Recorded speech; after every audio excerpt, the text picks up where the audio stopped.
우리의 마음으로 인한 삶이 거룩하고 또 아가페의 온전한 사랑으로 사랑함으로 말미암아 저희의 삶이 언제나 하나님께 드려지는 찬양이 되며 찬미가 될 수 있도록 도와주시기를 원하고 바랍니다. 이 시간에 찬미를 받으신 우리 하나님, 주의 말씀을 우리에게 들려주시옵소서. 이 말씀을 저희들이 경청하게 하여 주시옵소서. 주 하나님을 경외하는 가운데 주의 말씀을 받게 하여 주시옵소서. 생명이 참으로 말씀 외에는 없는 줄을 저희들이 믿사오니 하나님의 말씀이 주의 성령의 역사와 함께 선포되게 하여 주시옵소서. 그러므로 이 말씀을 듣고 죽은 자들은 살게 하시고 병든 자들은 치유함을 얻으며 믿음이 연약한 자들은 믿음이 강하게 하시고 어린아이들은 장성한 분량으로 자라게 하시며 이 어두운 세상을 능히 하나님의 말씀과 삶으로 이길 수 있는 주의 군사들이 나올 수 있도록 도와주시옵소서. 주께서 세우신 이 교회가 말씀의 권능 때문에 이 시대를 변화시킬 수 있는 주의 영광을 나타내는 교회가 되게 하시고 이 시간 종은 감추시고 오직 하나님의 말씀만이 진실하고 깨끗하게 순결하게 증거되게 하여 주시옵소서. 예수 그리스도 이름으로 기도 올렸나이다. 아멘. 바울은 고린도 소식을 들은 후에 에베소에서 고린도 전후를 쓴 후에 그 기도를 고린도 교회로 보내어 방문하게 되었습니다. 고린도 교회 문제를 바울이 해결해야 하지만 먼저 기도를 보내고, 그리고 바울은 기도를 보내면서 드로아라는 곳에서 만나기로 약속을 했습니다. 그리고 만약에 만나지 못할 경우는 마게도냐에서 만나기로 약속했습니다. 데살로니카에서 만나기로 약속이 되었겠죠. 바울이 드로아를 방문한 것은 에베소에서 이 데메드리오가 주동하는 은장식들의 소동 때문에 다소 원래 계획보다 일찍 드로아에 도착한 것으로 보입니다.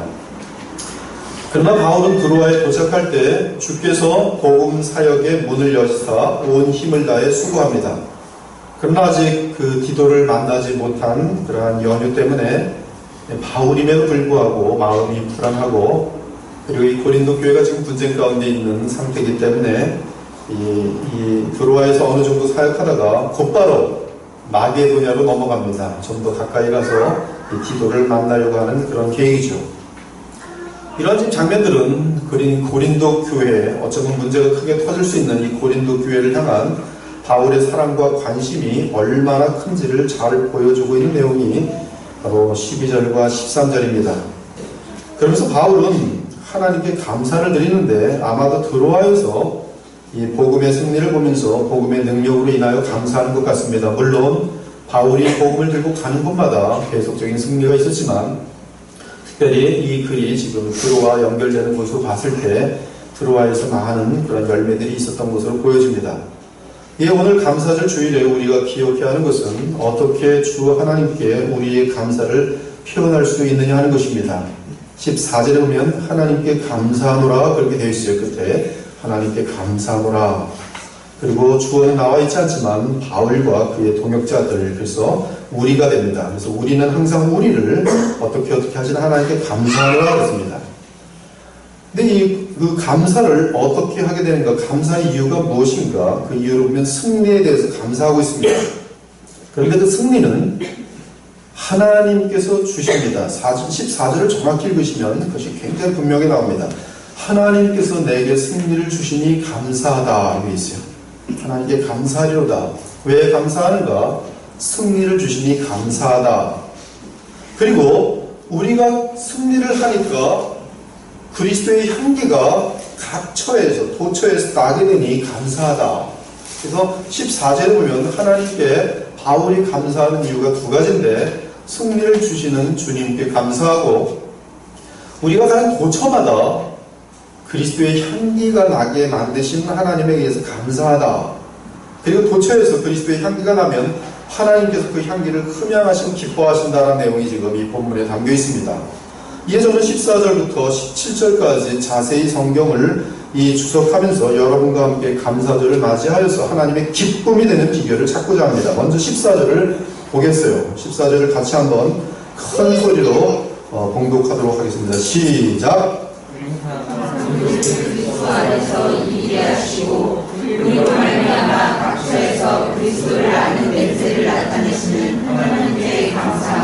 14절을 보면 하나님께 감사드리는 주체는 바울을 포함한 동료들 및 나아가 이 서신을 읽게 되는 독자들, 그리고 더 나아가 우리 그리스도인들 전부입니다. 여러분들도 지금 이 글을 읽고 있어요.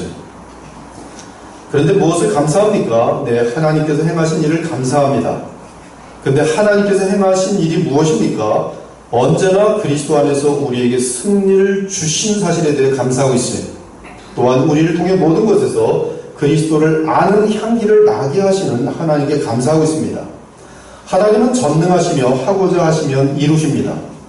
그런데 항상 우리에게 승리를 주시고 또한 우리를 통해 모든 곳에서 그리스도를 아는 향기를 나게 하십니다.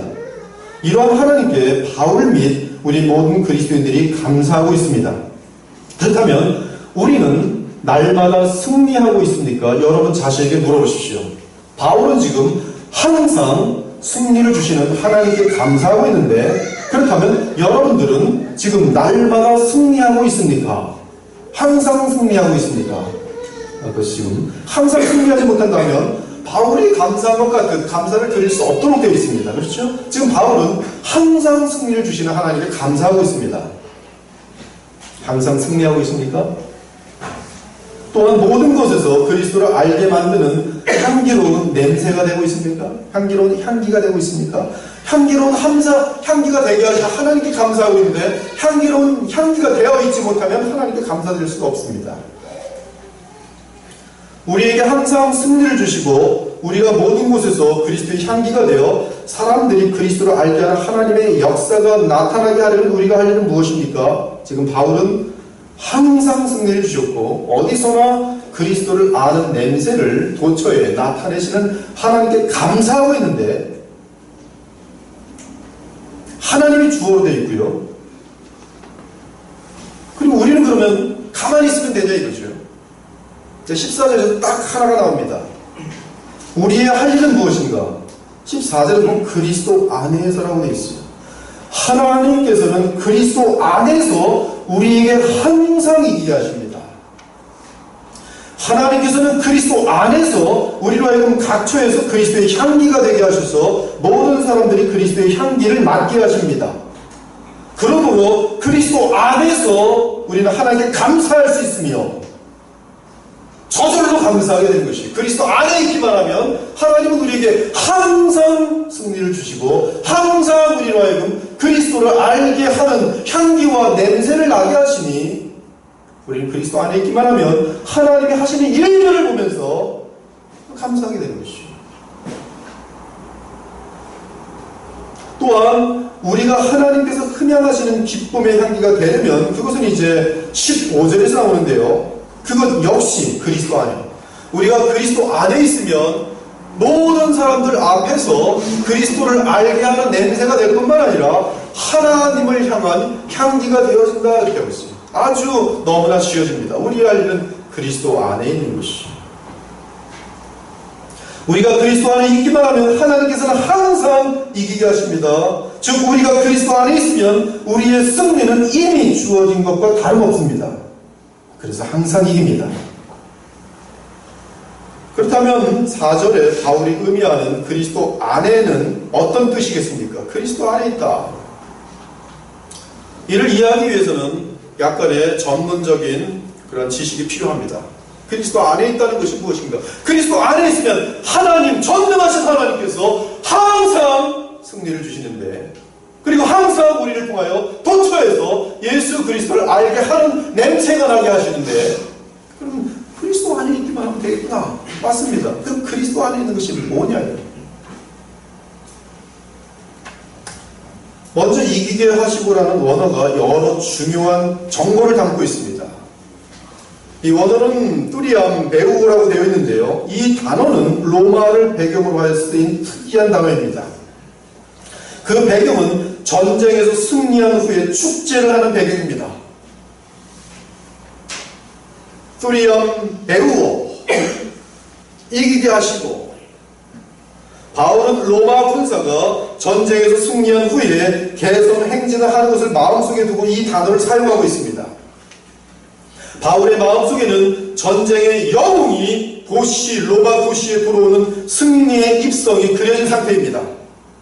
전쟁에서 승리한 개선 장군이 지금 들어오고 있습니다. 그 뒤로 여러 승리의 장수들이 따라옵니다. 장군이 맨 앞에 있어요. 장군은 어떤 때는 황제이기도 합니다. 황제가 나가지 못했을 때는 황제 다음으로 높은 아주 위대한 장군이 승리의 깃발을 들고 옵니다. 그 뒤로 장수들, 그 졸병들이 또 따라옵니다. 그들은 로마의 길을 통해 수도까지 행진합니다. 수도로 들어오면 로마 시민들이 전부 나와 있습니다. 그러면 로마의 고위 간부들이 승리의 개선 행진 앞에 섭니다. 어느새 달라붙어서 그 행진하는데 그 앞으로 막 달려들어서 자기도 같이 갑니다. 높은 사람들이. 또한 그 뒤로 공무원들이 동행하고 그 뒤로 로마의 원로원들, 국회의원들이라고 할 수 있죠.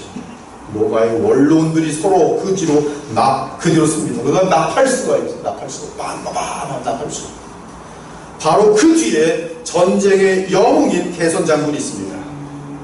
이 개선 장군은 4마리의 10마리 끄는, 이 배경을 다 알고 계시면 계시록을 이해할 때도 아주 도움이 많이 돼요. 10마리입니다. 반드시 4마리의 10마리 끄는 이 마차에 타고 있습니다. 그리고 그 장군의 가족들이 함께 자기의 아버지가 지나가면 그 마차에 올라탑니다. 얼마나 엄청난 영광입니까? 그 마차 주변에는 이 장군의 가장 충성스러운 수의대가 보호함이 함께 있습니다. 근처에 아무도 오지 못합니다. 그들은 뛰어난 무예사들이며 경사들이지만 이 승리의 축제로 행진할 때는 여러 장식구로 만들어진 화려한 옷을 입고 있습니다. 그러나 이 사람들은 겉은 아주 장난기 있는 그런 옷을 입고 있지만 엄청난 그들이 호위대가 딱 개선 장군을 보호하고 있습니다. 그들은 큰 소리로 승리는 우리의 것이네, 우리는 승리해야 돼, 그러면서 로마로 입성한 거예요. 그 마차의 10여 미터 뒤로는 로마 병서들이 패전한 나라로부터 빼앗아온 노량물들을 들고 행진합니다. 특히 패전한 왕의 왕관 및 여러 보석들이 있고 신기한 칼들과 창 등이 있습니다. 또한 돈으로 가격을 칠 수 없는 보석들과 귀한 물건들이 노량물을 담은 통에 담겨 있습니다. 심지어 병사들은 정복된 요새 및 배들의 모형들과 그림들을 만들어서 두 손으로 하늘을 향해서 막 흔듭니다. 사람들은 그러면 그 그림을 보면서 이번에 이 군사가 이긴 그 도시 요새들이 어떻게 생겼는지 봅니다. 그 배들은 또 어떻게 생겼는지 그걸 보면서 저 배들 다 파손시킨 거구나, 우리가 이긴 것이구나, 막 환호성을 칩니다. 그러므로 시민들과 백성들은 정복된 요새 및 배들이 어떻게 생겼는지 보게 됩니다. 그 뒤로는 로마의 신들에게 희생제물로 바쳐질 흰 송아지가 끌려옵니다. 그리고 그 흰 송아지 뒤로는 포로로 잡혀온 장군들과 왕이 쇠사슬에 묶여서 끌려옵니다. 그들은 그날 오후에 송아지가 희생제물로 바쳐질 때 처형될 것이 하루를 넘기지 않습니다. 그날이 흰 송아지로 제사를 지내고 곧바로 그 왕들과 패배한 왕들과 포로들은 장수로 처형되게 돼 있습니다. 그리고 그 뒤로는 음악가들이 쫓아오고 있습니다. 연주를 해요. 음악가들이 연주를 하고 난리가 납니다. 그리고 맨 끝에, 이 행진의 맨 끝에 누가 있냐면 로마의 제사장들이 있어요. 그들은 다신들을 많이 섬기는데 온갖 종류의 신들의 제사장들이 다 모여가지고 거기서 뭐 계속 제사를 드립니다. 이때 이 제사가 특이한 향 냄새를 사방으로 풍깁니다. 그들은 다 향로를 들고 있는데 그 향로에서는 연기가 막 나는데 연기가 막 앞뒤로 막 흘러가면서 그 지역, 그 행진하는 지역 속에 그냥 연기가 좌방으로 쫙 퍼지는데 그 냄새가 아주 신기합니다. 그 향기는 승리자들에게는 이루 말할 수 없는 승리의 향기고 쇠사슬에 끌려오는 왕들과 그 대표자들은 그날 저녁에 있을 처형을 바라보게 하는 비참하고 슬픈 죽음의 향기입니다. 즉 요약하면 로마의 황제나 장군들은 전쟁에서 이긴 후에 전쟁터에서 사로잡은 포로들을 결박하여 끌고 오면서 백성들에게 구경시키는 개선 행진을 하였습니다. 따라서 지금 이러한 배경 속에서 바울은 지금 이 특이한 단어를 쓰고 있는데 이것은 무엇이냐면 개선 장군을 지금 예수 그리스도로 지금 이미 확정하고 바울은 이 용어를 쓰고 있어요. 그리스도 안에서 이기게 하시고라는 표현은 이미 승리하신 그리스도의 뒤를 따라 행진하는 군사들의 모습입니다. 바울은 자신을 포함한 모든 복음 사역자들이 영원한 승리자이신 그리스도의 뒤를 따르는 병사들이라고 본 것이, 즉 승승장구하는 대장의 영광에 참여하는 것이 바로 그리스도 안에서라고 묘사하고 있습니다. 사랑하는 여러분, 그리스도의 승리는 공개된 승리입니다. 그리스도의 승리는 주의 부활로 입증된 승리입니다. 그 승리는 다시는 패배가 있을 수 없는 영원한 승리입니다. 원수 마귀는 그리스도의 부활로 인하여 완전히 패배하였습니다. 이 사실을 우리가 믿어야 합니다. 이것을 믿고 안 믿고는 여러분의 삶 가운데 비참과 영광이 순식간에 달라질 것입니다. 요한복음 12장 31절에서 33절을 보면 예수께서 십자가에 죽으실 것과 그리고 부활하심으로 마귀를 쫓아낼 것을 말씀하십니다. 이제 이 세상에 대한 심판이 되었으니 이 세상의 임금이 쫓겨나리라. 언젠가 내가 땅에서 들리면 모든 사람을 내게로 이끌겠노라 하시니, 이렇게 말씀하시면 자기가 어떠한 죽음으로 죽을 것을 보이시니라. 예수님께서 십자가에 죽으시고 이제 땅에서 들리게 될 때에 그때는 원수 마귀를 이기는 그런 순간이 되는 것이죠. 즉 주의 부활은 이 세상의 임금인 마귀를 향한 절대적인 승리며 자신에게 속한 자들에게 그 승리를 다 안겨주는 승리입니다. 로마서 1장은 그리스도의 부활은 그가 하나님의 아들인 사실을 입증하고 선포하는 사건이라고 말씀하고 있습니다. 성결의 영으로는 죽은 자들 가운데서 부활하사 능력으로 하나님의 아들로 선포되셨으니 곧 우리 주 예수 그리스도시니라. 특히 에베소서 4장은 그리스도의 부활은 마귀를 향한 승리임을 분명하게 하면서 성경과 예수 그리스도의 승리를 연결시킵니다. 그러므로 이르기를 그가 위로 올라가실 때에 사로잡힌 자들을 사로잡으시고 그 사람들에게 선물을 주셨다고 하도다. 무슨 선물인가? 성령의 선물, 성령의 은사들이 내려오셨던 그가 곧 하늘 위로 오르신 자니 이는 만물을 충만하게 하려 하십니다. 이 사실에 대해서는 베드로가 성령 강림 사건과 함께 설교한 내용에서 더더욱 분명하여집니다. 미리 본고로 그리스도의 부활을 말하되 다윗이 말한 것이죠. 그가 음부의 버림이 되지 않고 그의 육신이 썩음을 당하지 아니하시다 하더니 이 예수를 하나님이 살리신지라 우리가 다 이 일의 증인이로다. 하나님의 오른손으로 예수를 높이심에 그가 약속하신 성령을 아버지께 받아서 너희가 보고 듣는 이것을 성령을 부어주셨느니라. 다윗은 하늘에 올라가지 못하였으나 친히 말하여 이르되 주께서 내 주에게 말씀하시기를 내가 내 원수로 네 발등상이 되게 하기까지 너는 내 우편에 앉아있으라 하셨도다 했으니 그런즉 이스라엘 온 집은 확실히 알지니 너희가 십자가에 못 박은 이 예수를 하나님이 주와 그리스도가 되게 하셨느니라 하니라. 어마어마한 설교예요. 베드로의 설교에 의하면 그리스도의 부활은 그리스도께서 원수를 철저하게 패배시킨 사건이며 그 승리의 증거로서 약속하신 성령을 받아서 부으셨다는 것이, 그리스도께서 성령을 받아서 부으시려면 부활하신 그 육체로 하나님 보좌 앞으로 나아가 하나님 아버지로부터 성령을 받으신 후에 자기 백성들에게 부어주신 후에, 베드로가 말합니다. 부활하신 예수님은 온 우주의 주시며 또한 모든 주의 백성의 그리스도이다. 그리고 주께서는 하나님 보좌 우편에 계시다가 그 원수 마귀를 완전하게 제거하기 위해 재림하실 것입니다. 그러므로 지금 이 순간에도 원수 마귀는 그리스도 앞에서 완전하게 패배하는 상태에 있어요. 그리스도의 광명한 빛을 감당할 수 없어요. 그 예수 그리스도의 부활의 소식이 무엇인가? 복음입니다. 승리의 소식이 무엇인가? 복음이에요. 그러므로 여러분들이 복음을 누리지 못한다면 예수님을 믿는 것이 아니에요. 부활을 믿는 것이 아니에요. 부활은 이미 우리에게 승리가 주어졌음을 분명하게 선포하고 있는 가장 위대한 사건입니다. 이처럼 본문에서 그리스도 안에라는 뜻은 그리스도께서 공개적으로 승리한 그 승리를 아는 것을 말합니다. 로마 병사들은 이 개성 장군의 뒤를 따르며 이미 승리한 승리를 즐거워하고 있습니다. 생각해 보시기 바래요. 이미 승리를 하여 개성 장군과 함께 승리의 행진을 하고 있는데 그리고 그곳에는 쇠사슬로 묶여있는 원수의 왕들이 지금 이제 이 저녁이면 이제 완전히 처형당할 그럴 곳에 있는데 지금 계속 행진을 하면서 패배하면 어떡하지 두려워하는 군사가 있겠습니까 없겠습니까? 있다면 정신병자죠. 마찬가지로 우리가 그리스도의 부활의 승리를 공개된 승리로 영원한 승리로 믿고 알고 있다면 우리 역시 그리스도의 승리 안에서 완전하게 승리한 것이, 그러므로 패배는 있을 수 없으며 패배에 대한 두려움 역시 있을 수 없습니다. 이러한 의미에서 하나님께서는 항상 그리스도 안에서 이기게 하십니다.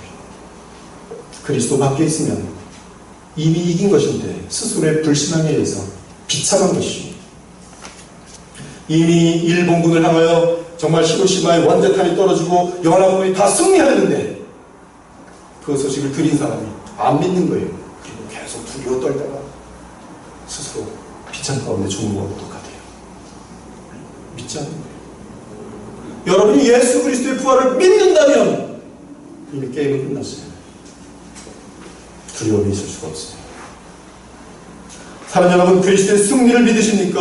여러분이 그 승리를 함께 외치면 노래할 수 있다는 사실을 아십니까? 여러분의 승리가 그리스도 안에서는 패배로 바뀔 수 없다는 것을 아십니까? 만일 영원한 승리 앞에서 우리가 사탄 마귀에게 패배했다고 느끼면 이는 불신앙으로 인한 정신병입니다. 우리는 그리스도의 승리가 영원하기 때문에 이미 승리자들입니다. 이것이 그리스도 안에서 항상 승리를 주신다는 뜻이 하나님께서. 둘째는 그리스도 안에 승리한다는 것은 이미 승리하신 그리스도의 마음과 연합된다는 뜻입니다. 영원한 승리자가 되셔서 만유의 주가 되시고 만왕의 왕이 되신 그리스도의 마음과 연합한다면 과연 우리에게 패배의식이 있을 수 있습니까? 있을 수 없습니다. 우리는 그리스도와의 영적인 연합을 말하는데 이는 그분과 인격적으로 사귐을 갖는 것을 말합니다.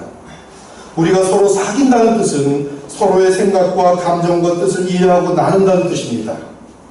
따라서 우리가 그리스도와 연합한다면 우리는 그분의 생각과 감정과 뜻을 함께 갖게 될 것이기 때문에 그리스도께서는 패배의식이 없으므로 우리에게 또한 패배의식이 있을 수가 없습니다. 영원한 승리의 왕이신 그리스도께서 그 마음속에 패배에 대한 두려움이나 의식이 있을 수 있습니까? 그럴 수 없습니다. 그러므로 우리가 그리스도와 인격적으로 연합한다면 우리의 의식 속에는 늘 승리밖에 없는 것이, 고난은 나에게 가장 유익한 하나님의 역사일 뿐이에요. 죄에 대한 고난, 죄를 끊어내시고 더 거룩하게 만드시는 하나님의 사랑일 뿐이에요. 성경은 그리스도와의 연합을 거듭난 자의 믿음 생활의 핵심으로 보고 있습니다. 그 연합은 머리로부터 지체가 연결되는 개념입니다. 그 연합은 사랑하는 부부가 하나 되는 개념입니다. 그 연합은 가지가 나무에 붙어있는 개념입니다. 그 연합은 특히 개념이 아니라 실질적으로 성령 안에서 그리스도와 인격적인 교제를 나눔으로 체험되어지는 연합입니다. 그리스도와의 인격적인 교제는 우리 측에서는 기도와 말씀과 믿음으로 나아갑니다. 기도로는 특히 성령을 구하시면 됩니다. 말씀에 대해서는, 진리에 대해서는 믿고 나아가 교훈에 대해서는 순종하며 나아가면 됩니다. 그리고 그분의 살아계심과 상주시는 이심을 믿고 그리스도의 십자가 희생과 사랑에 늘 감사하면 됩니다. 그러면 그리스도께서는 성령 안에서 우리와 교제하십니다. 그러므로 그리스도와의 연합을 언급하는 말씀에는 언제나 우리를 향해서는 말씀과 기도와 믿음을 말합니다. 그리스도 안에 있을 때는 항상 하나님께서는 승리를 주십니다. 우리는 그리스도 안에 있다는 것이 무엇인가? 예수께서 부활 승리하신 그 사실을, 공적인 사실을 마음속에 받아들이고 믿는 것이요. 둘째는 예수 그리스도와 인격적으로 연합해야 되는데 그것이 그리스도 안에 있다는 뜻입니다. 예를 들어 요한복음 6장은 우리가 그리스도의 살과 피를 먹고 마신다는 표현으로 주님과의 연합을 알려줍니다. 내 살을 먹고 내 피를 마시는 자는 내 안에 거하고 나도 그의 안에 거하나니 살아계신 아버지께서 나를 보내심에 내가 아버지로 말미암아 산 것 같이 나를 먹는 그 사람도 나로 말미암아 산다.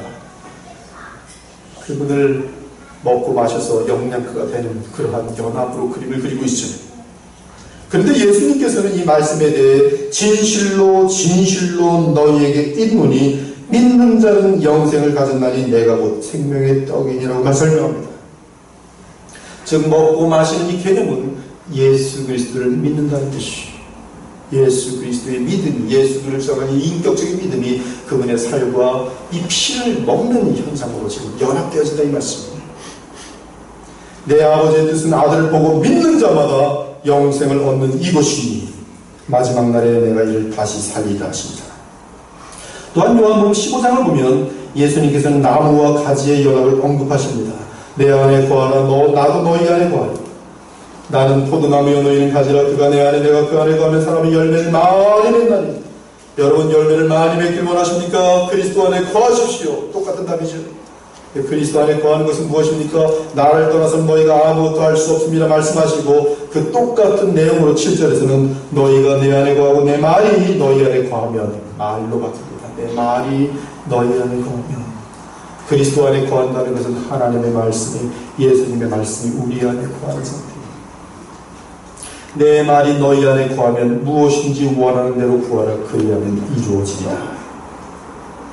이 부분은 우리에게 있어서는 주의 말씀을 자주 대하여 마음속에 새겨야 하며 또한 그 말씀대로 기도해야 할 것을 말합니다. 그래야 그리스도와의 연합이 하나님은 항상 열려있고 우리가 그 연합 속으로 들어가는 것입니다.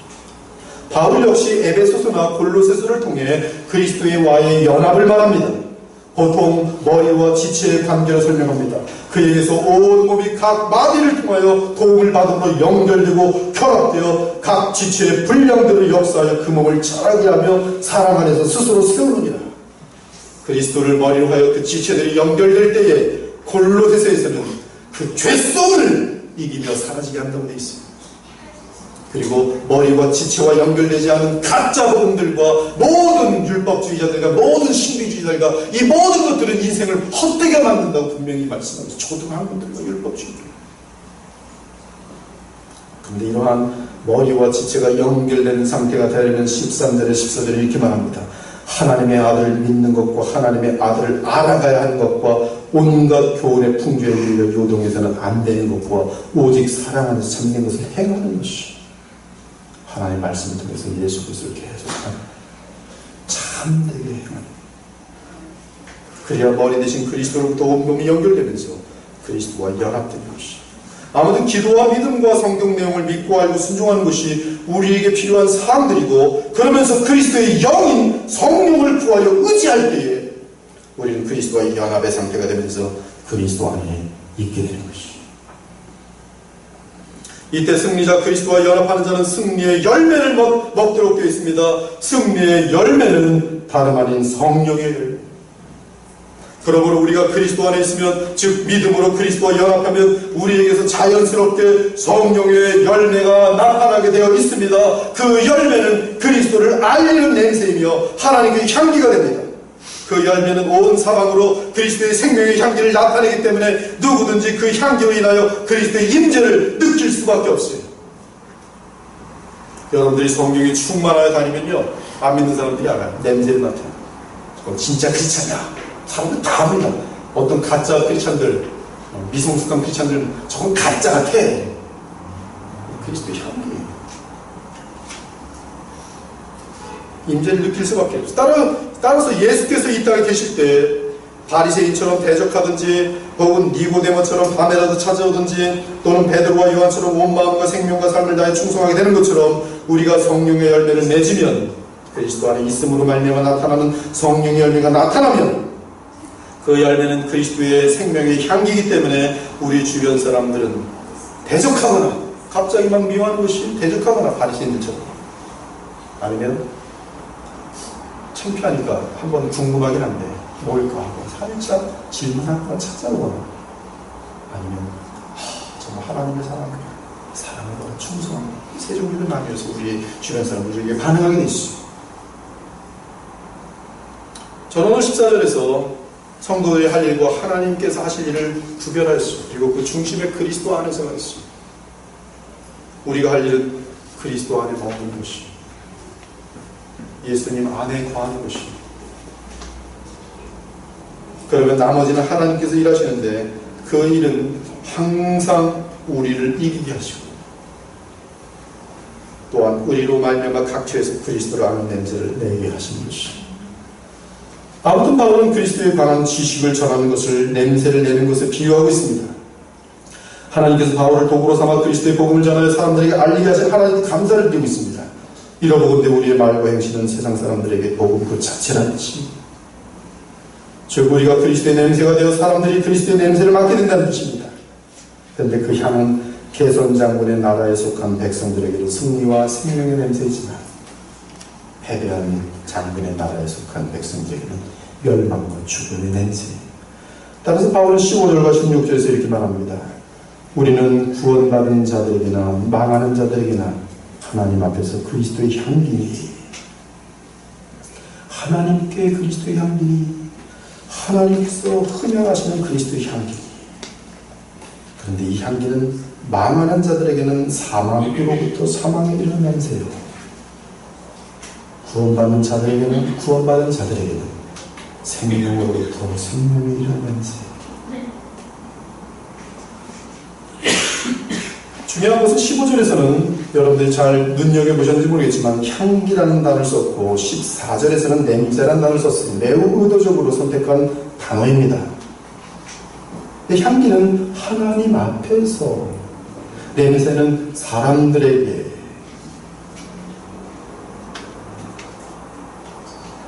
따라서 우리가 복음의 도구가 되고 사람들 앞에서 그리스도를 알리는 냄새가 되면 그 냄새는 하나님께 드리는 그리스도의 향기가 됩니다. 하나님께서 이 우주에서 가장 기뻐하는 것이 무엇인지 아십니까? 그리스도의 향기예요. 그것이 하나님이 이 우주에서 가장 기뻐하시는 향기입니다.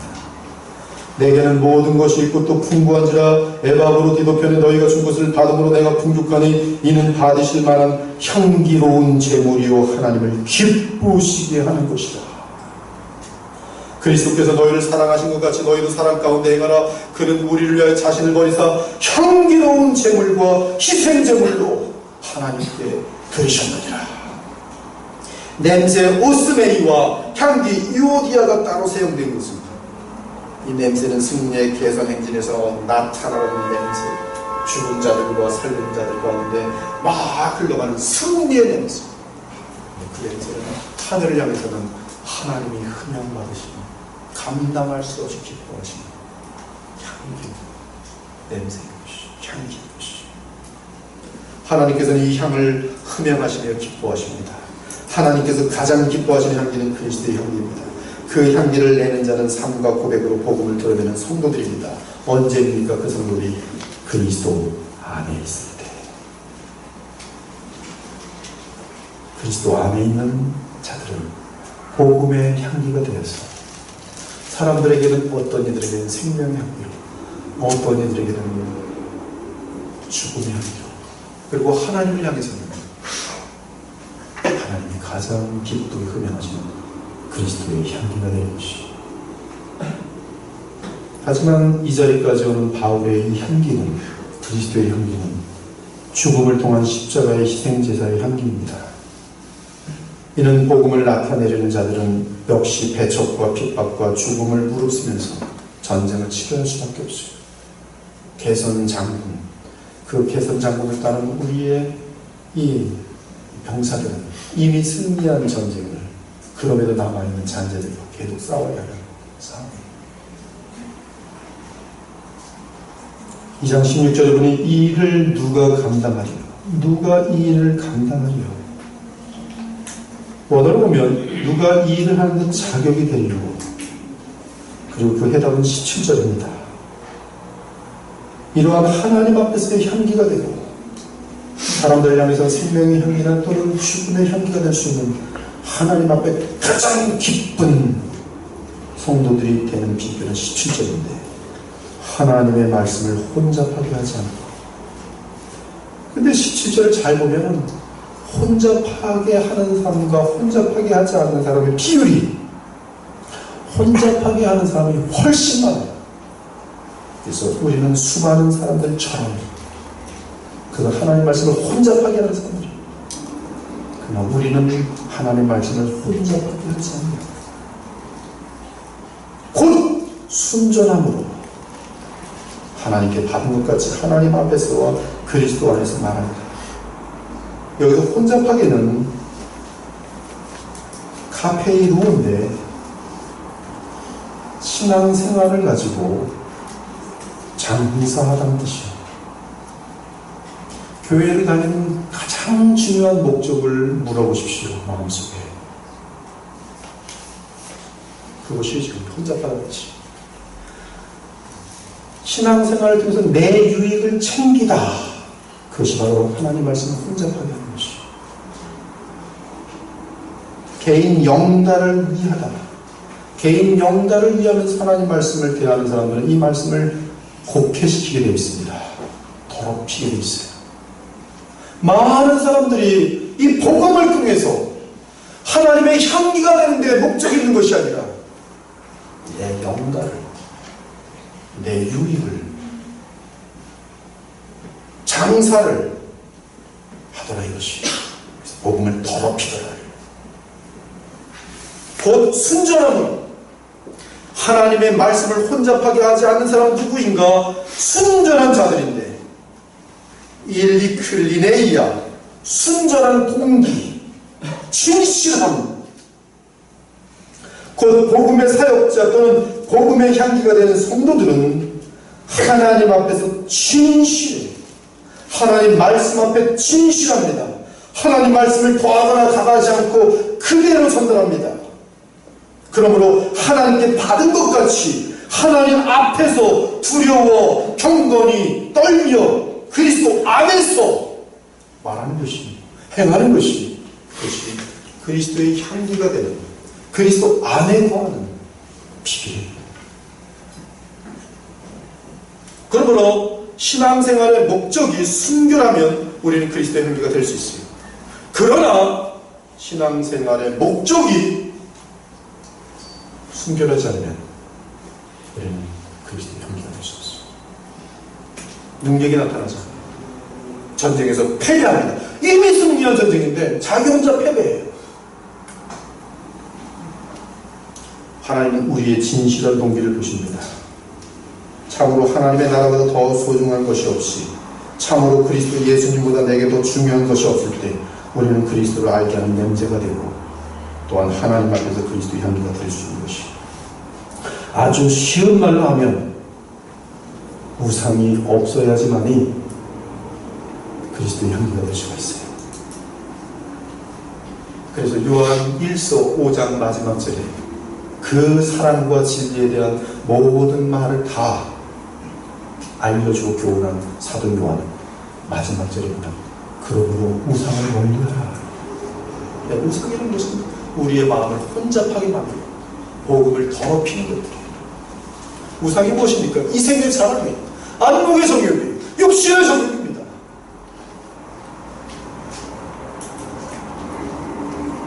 그러나 예수님보다 더 중요한 것이 내게 없고 예수님이 나의 모든 것이 될 때 우리는 그리스도를 알게 하는 냄새가 되고 또한 하나님 앞에서 그리스도의 향기가 되면서 하나님의 귀한 역사들이 나타나게 되는 것이. 오늘 2015년 추수감사절을 맞이하여 우리에게 독생하신 아들까지 아끼지 않고 보내주신 주 하나님의 사랑과 은혜를 감사합시다. 그런데 그 감사의 표시를 어떻게 하느냐 이거예요. 돈 몇 푼 갖다 주고 그러면서 감사되는 줄 아십니까? 감사절 애들 나와서 동요하고 그러면 감사되는 줄 아십니까? 성경은 너희들이 진심으로 예수 그리스도의 보혈을 감사하고 하나님의 택하심을 감사하고 하나님의 주신 가족들과 직업들과 건강들과 이 모든 좋은 것들에 대해서 진심으로 감사하면 우상을 내려놓고 예수 그리스도 안에서 하나님의 마음을 진실하게 드려라. 그것이 하나님이 가장 기뻐하시는 것이. 오늘 여러분의 마음을 다시 한번 주 하나님께 진실하게 드리십시오. 진실하게 드리십시오. 인생을 바치십시오. 그것이 그리스도 안에 거하는 것이고 그리하면 하나님께서 친히 항상 우리에게 승리를 주시고 우리가 있는 도처에서 예수 그리스도를 알게 만드는 냄새가 되게 하셔서 우리를 통하여 택한 자들이 하나님의 나라에 계속 들어오게 되는 역사가 나타날 것입니다. 그러한 주에 감사하는 성도들이 되시기를 우리 주 예수 그리스도 이름으로 축원합니다. 아멘. 함께 기도 올리겠습니다.